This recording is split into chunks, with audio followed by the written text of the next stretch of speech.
우리 이 시간 다 함께 자리에서 일어나셔서 오늘 우리에게 주시는 하나님의 말씀 함께 보겠습니다. 오늘 우리에게 주시는 하나님의 말씀은 데살로니가전서 1장 1절부터 4절까지의 말씀입니다. 제가 받들어 읽겠습니다. 바울과 실로아노와 디모데는 하나님 아버지와 주 예수 그리스도 안에 있는 데살로니가인의 교회에 편지하노니 은혜와 평강이 너희에게 있을지어다. 우리가 너희 모두로 말미암아 항상 하나님께 감사하며 기도할 때에 너희를 기억하며 너희의 믿음의 역사와 사랑의 수고와 우리 주 예수 그리스도에 대한 소망의 인내를 우리 하나님 아버지 앞에서 끊임없이 기억함이니 하나님의 택하심을 받은 형제들아 너희를 택하심을 아노라. 아멘. 오늘 우리에게 주시는 하나님의 말씀입니다. 다 함께 자리에 앉아주시길 바랍니다.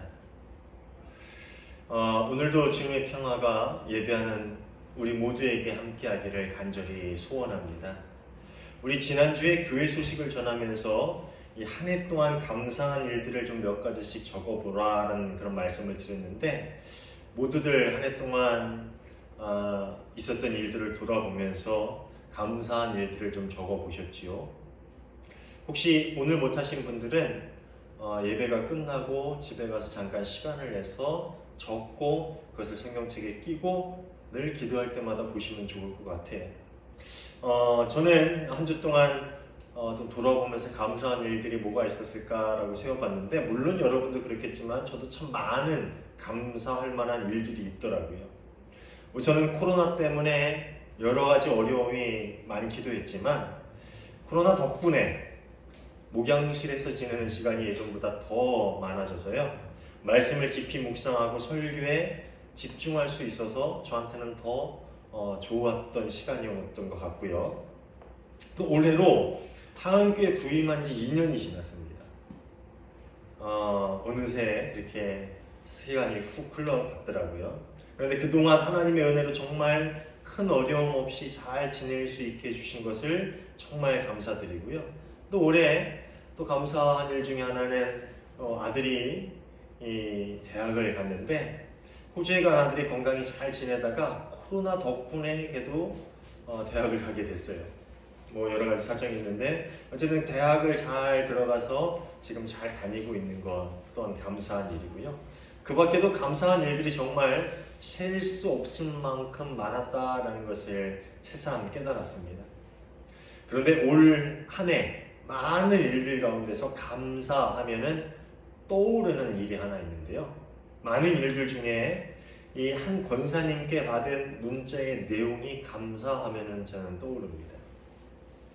제가 예전에 부교역자로 있던 교회에서 잠깐 저를 도와서 신방전도사의 사역을 하시던 권사님이신데요. 저를 너무나도 사랑해 주셔서 지금도 종종 연락을 주시며 안부를 묻고는 하십니다. 그런데 올 추석에 명절 잘 보내라고 돈을 조금 저한테 보내주셔가지고요. 제가 감사하다라는 인사를 문자로 드렸어요. 그런데 제가 감사합니다라는 인사를 드렸는데 아주 짧은 답장을 주셨는데 그 답장이 저한테는 너무 감동적이었습니다.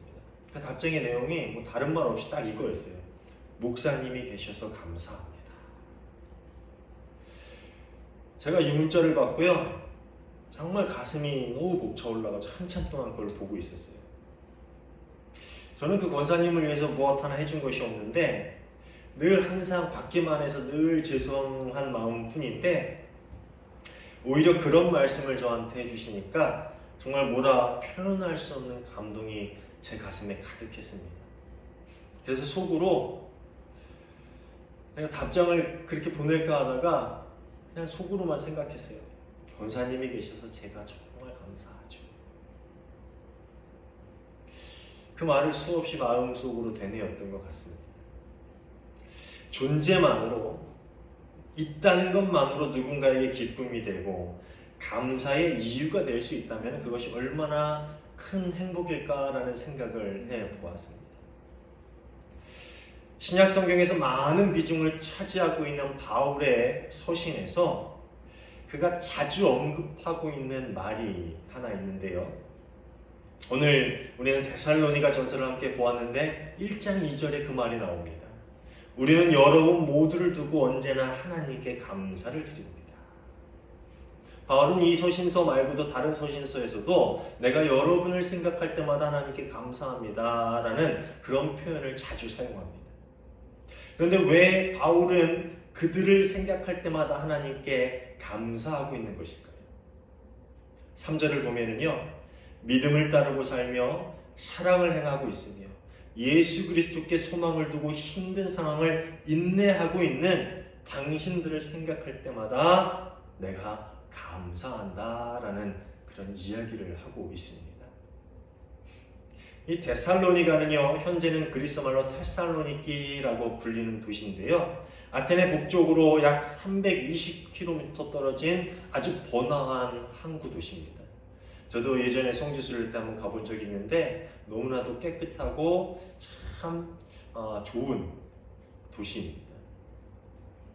근데 이 바울은 빌립보에서 복음을 전하고 이 데살로니가로 왔는데, 데살로니가로 오기 전에 빌립보에서 복음을 전하다가 매맞고 감옥에 갇혀가지고 겨우 감옥을 빠져나와 이곳으로 온 겁니다.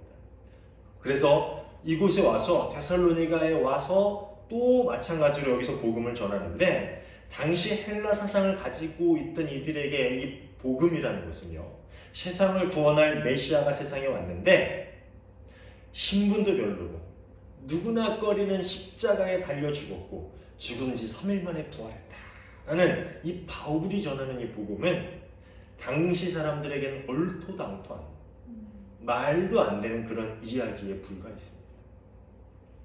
아마도 복음을 전해 듣는 많은 이들이 복음을 전하는 바울을 미친 사람이다 라고 생각했을 거예요. 그런데 그 중에서도 일부 사람들은 바울의 메시지를 듣는 동안 성령이 자신의 마음을 만지는 것을 경험했고요, 복음을 받아들여 마음과 삶이 변화되는 그런 경험을 하게 됩니다. 데살로니가에도 그런 사람들이 있었고요, 그렇게 복음을 받아들여서 그리스도인으로서의 삶을 살아가게 된 이들이 있었고, 그들이 모여서 교회 공동체를 만들었던 것이지요. 그렇지만 그들이 복음을 받아 그리스도의 가르침대로 산다는 것은 정말 쉽지 않은 일이었습니다. 왜냐하면 복음은 그들이 이미 살고 있었던, 오랜 시간 몸담고 있었던 그리스 문화권과는 매우 다른 삶의 양식을 그들에게 요구하였기 때문입니다. 현재를 살아가는 우리, 특히 한국이라는 다양성이 존중받는 사회를 살아가는 우리는 좀 이해할 수 없는 힘든 일들이 당시 그리스도인들에게 있었을 것입니다. 같은 동족으로부터 비난을 받을 뿐만 아니라 그리스도인이라는 이유 때문에 그리스도의 복음을 받아들여서 그리스도의 복음을 따라 산다라는 이유 때문에 당장 그들이 먹고 사는 생업에도 지장을 받는 일들이 그들에게 생겨나기 시작했습니다. 제가 2016년도에 인도로 2달 동안 선교를 다녀왔는데, 그곳의 그리스도인들 중에는요, 그리스도인이 되었다라는 것 때문에, 예수님을 믿는 사람이 되었다라는 것 때문에 집에서 쫓겨나는 사람들도 많습니다. 왜냐하면 집은 힌두교를 믿던, 전통적으로 있는 힌두교니까 힌두교를 믿고 있던 집안인데 아들이, 딸이 그리스도인이 되었다? 같이 공존할 수 없죠. 집안에서 쫓겨난 사람들이 많아요. 그리고 힌두교가 대다수인 사회에서조차 그들은 외면받고 직장을 구하기 힘들어하는 그런 사람들도, 그런 경우도 상당히 많이 봤습니다. 아마 오래전 데살로니가의 성도들 또한 이런 어려움, 아니 어쩌면 더한 핍박을 겪었을지도 모릅니다. 그럼에도 그들은 복음을 기쁨으로 받아서 그리스도를 본받는 삶을 살아가고 있었다라고 이 데살로니가 전서의 내용은 우리에게 그 당시 그들의 모습을 전해주고 있습니다. 6절입니다. 여러분은 많은 환난을 당하면서도 성령께서 주시는 기쁨으로 말씀을 받아들여서 우리와 주님을 본받는 사람이 되었습니다. 좀 많은 환난을 당하면서, 그리스도를 믿는다는 이유 때문에 그들은 많은 환난을 당하면서도 그래도 말씀을 기쁨으로 받아들여서 주님을 본받는 삶을 살고 있었다라는 것이지. 바울은 자신 또한 늘 고난과 핍박 가운데서 사역을 감당하고 있었음에도 데살로니가에 있는 성도들의 믿음과 사랑의 열매들을 보면서 하나님께 감사한다라는 고백을 하고 있는 것입니다. 바울 또한 녹록지 않은 삶을 살았던 사도였죠. 그렇죠? 그런데 자신 또한 고달프고 핍박 가운데 그 사역을 감당하고 있지만 그래도 내가 데살로니가에 있는 너희들, 그 환난을 견디면서 그 신앙의 성장을 거듭하고 있는 너희들을 보면서 하나님께 감사할 수밖에 없다라는 고백을 하고 있다는 겁니다. 감사절을 준비하면서 정말 많은 고민을 했습니다. 힘들고 괴로운 삶을 살아가고 있는 이들에게 감사는 어떤 상황 가운데서도 감사의 조건을 찾는 것입니다 라는 메시지를 주는 것이 정말 잔인한 일이 아닐까라는 걱정이 순간 들었기 때문입니다. 특별히 코로나로 인해서 우리가 알지 못하는 가운데 정말 어려운 상황을 겪고 있는 성도들도 있을 것이고 정말 너무나도 힘들어서 내가 감사할 것이 있을까? 감사하고 싶지만 그 감사의 고백이 쉽사리 나오지 않는 그런 삶을 살고 있는 분들도 분명히 있을 것입니다. 특별히 올해 그런 상황 가운데서 그렇지만 여러분 어떤 상황 가운데서 감사의 조건을 찾으십시오 라는 메시지를 전하는 것이 좀 너무 잔인하지 않을까? 그런 걱정이 사실 들었습니다. 사실 이 메시지가 틀린 건 아니에요. 우리 그리스도인들은 그래야만 하는 그런 삶을 살아야만 하는 그런 사명을 가지기도 했지요. 그렇지만 틀린 말은 아니지만 쉽사리 누구에게나 적용할 수 있는 말은 또 아닌 것 같다는 생각이 듭니다.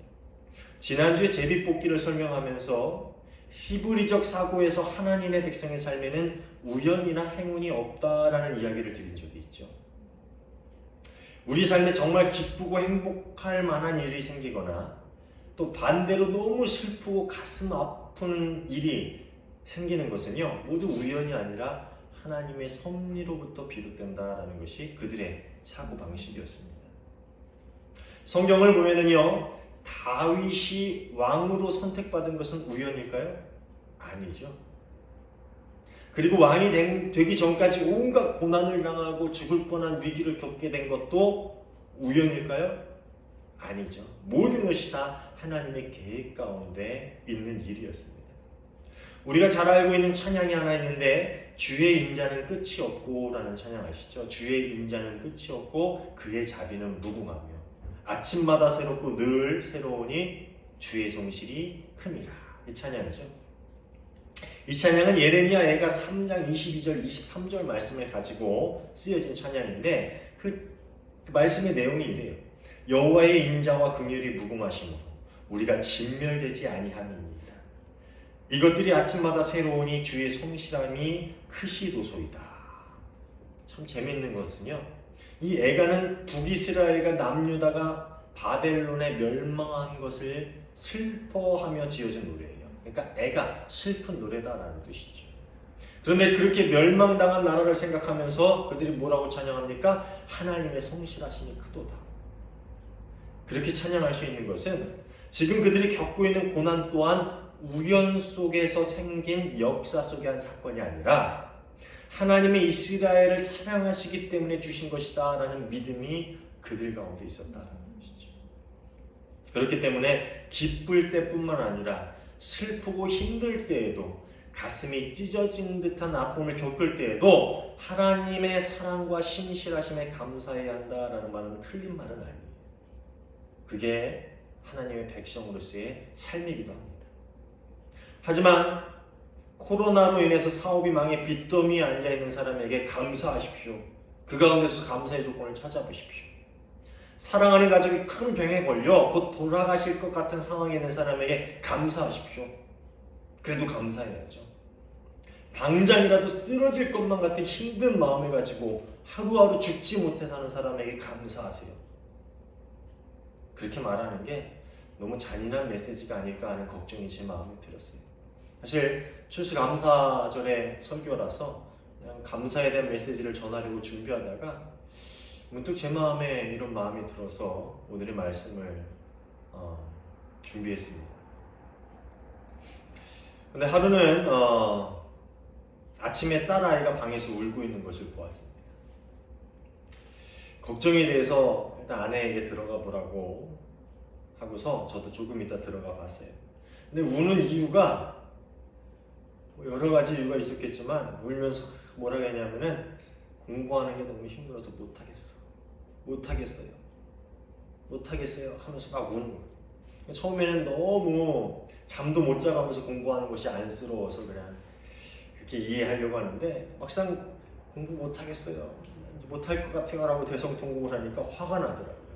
그래서 그렇게 할 거면 다 때려치고 알바나 해 가서, 학원도 때려치고 독서실 때려치고 가서 알바나 해, 못하겠으면 하지 마. 그리고 나왔는데 그리고 아내와 함께 집을 나와서 교회로 오는데 제 아내가 이런 말을 하더라고요. 애한테 너무 그렇게 뭐라고 하지 말아요. 저렇게 힘들다고 울고 있지만 그래도 버티면서 하고 있잖아요. 못하겠어요 라고는 하지만 그래도 버티면서 하고 있잖아요. 힘들지만 버티고 있잖아요 라는 그 말이 갈수록 제 마음속에 메아리 치더라고요. 그러다 요즘 묵상하고 있는 생명의 삶 말씀이 떠오르고 또 그 안에서 살아가고 있는 데살로니가 교인들의 삶이 떠올랐습니다. 그들을 비롯한 당시 많은 그리스도인들의 삶은 정말 힘들다 못해 비참했을 것입니다. 사회로부터 소외당하고 가족으로부터 외면당하고 삶도 힘들고 당장 먹고 살 것도 걱정이 되는 그런 상황에 또 이런저런 핍박까지 그들을 괴롭혔습니다. 정말 이렇게까지 복음을 따라 살아야 되나? 이 상황 가운데서도 내가 하나님을 찬양해야 되나? 진짜 그리스도가 곧 재림하시고 우리 이런 삶이 다 찬양으로 바뀌는 날이 올까? 아마도 이런저런 많은 고민과 의심이 그들 가운데 생겨났을 것입니다. 그리고 어떤 이들은 복음을 버리고 다시 예전의 삶의 자리로 돌아갔을 것입니다. 그렇지만 많은 그리스도인들은 그렇게 힘든 삶의 자리를 버티고 견디며 그리스도를 기다렸습니다.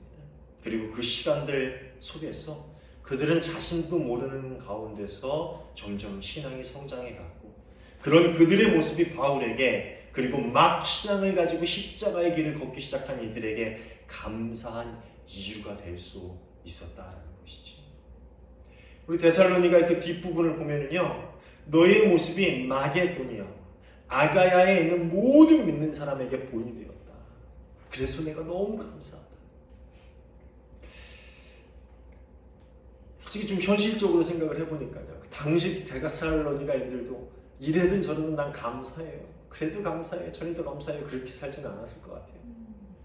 복음이 그들의 삶을 변화시키고 내가 정말 찢기는 것 같은 아픔과 고난 속에서도 그래도 버티고 견디며 그리스도를 만날 날을 이렇게 고대하며 하루하루를 살았을 것입니다.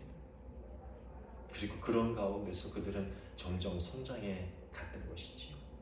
근데 놀라운 것은 그들의 그런 삶을 보면서 복음을 전한 바울 또한 감사했을 뿐만 아니라 그 주변에 이제 막 복음을 듣고 그리스도의 가르침을 따라 십자가의 길을 들어섰던 많은 이들이 그들의 삶을 보고 감사할 수 있었다라는 것이죠. 힘을 내고 위로를 얻고 하나님께 감사할 수 있었다라는 것입니다. 예전에 신학교 교수님이 상처 입은 치유자라는 헨리 나웬의 책을 이야기하면서 이런 간증을 들려주셨어요. 자신이 소속된 교회에 자녀를 잃은 한 어머니가 있었는데 누가 와서 어떤 신앙적인 조언이나 위로를 해줘도 마음이 전혀 위로가 되지 않았다고 합니다. 자녀를 잃은 슬픔을 어떤 것으로 위로할 수가 있겠습니까? 하나님의 뜻이 있겠죠. 하나님이 위로해 주실 거예요. 이런 말들로 그게 위로가 될까 싶어요. 그런데 같은 교회에 자신과 같이 자녀를 잃은 한 권사님이 계셨다고 해요. 근데 그분이 오셔서 어느 날 힘내세요. 기도할게요. 그 말 한마디만 하고 갔는데 그게 자신에게 너무 위로가 되더라고요. 그리고 그 뒤로 꿋꿋이 신앙생활하는 그 권사님의 모습을 보면서 나도 저렇게 하나님 앞에 설 수 있어 라는 힘과 자신이 생기기 시작했다라는 그런 고백을 했다고 합니다. 사랑하는 여러분, 우리가 살아가면서 우리 삶 가운데 늘 감사의 고백을 할 수 있었으면 좋겠어요. 사실 그랬으면 좋겠어요.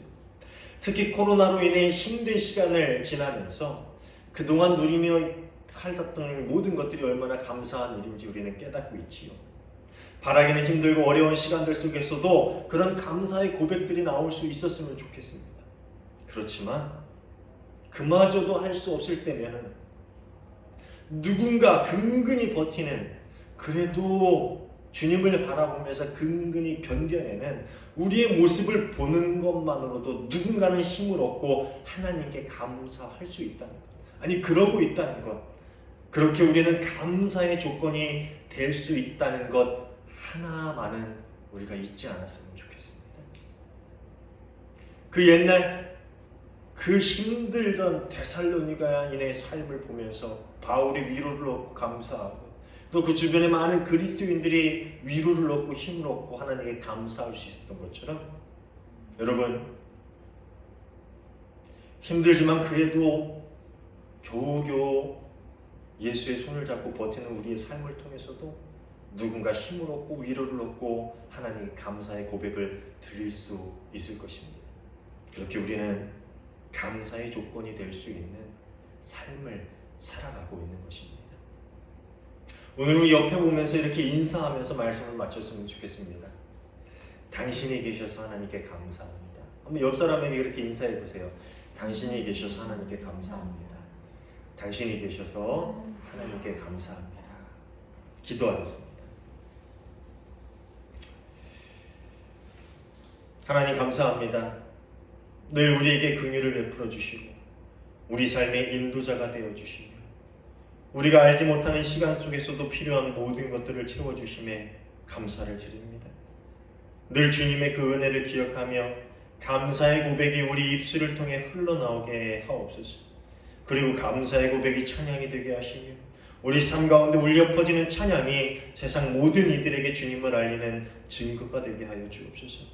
그러나 주님, 때로 너무 힘들어 도저히 감사할 수 없는 시간 속에서도 주님이 일하고 계신만은 잊지 않게 하시고 그 옛날 데살로니가 교인들처럼 인내할 수 있는, 견뎌낼 수 있는 힘을 우리에게 허락하여 주옵소서.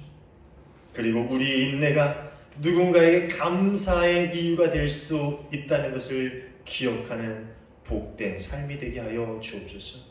그 모든 순간에 주님 우리를 도와주옵소서. 삶의 모든 순간 함께 하시니 우리의 손을 잡아주시는 예수님의 이름으로 감사하며 기도하옵나이다. 아멘.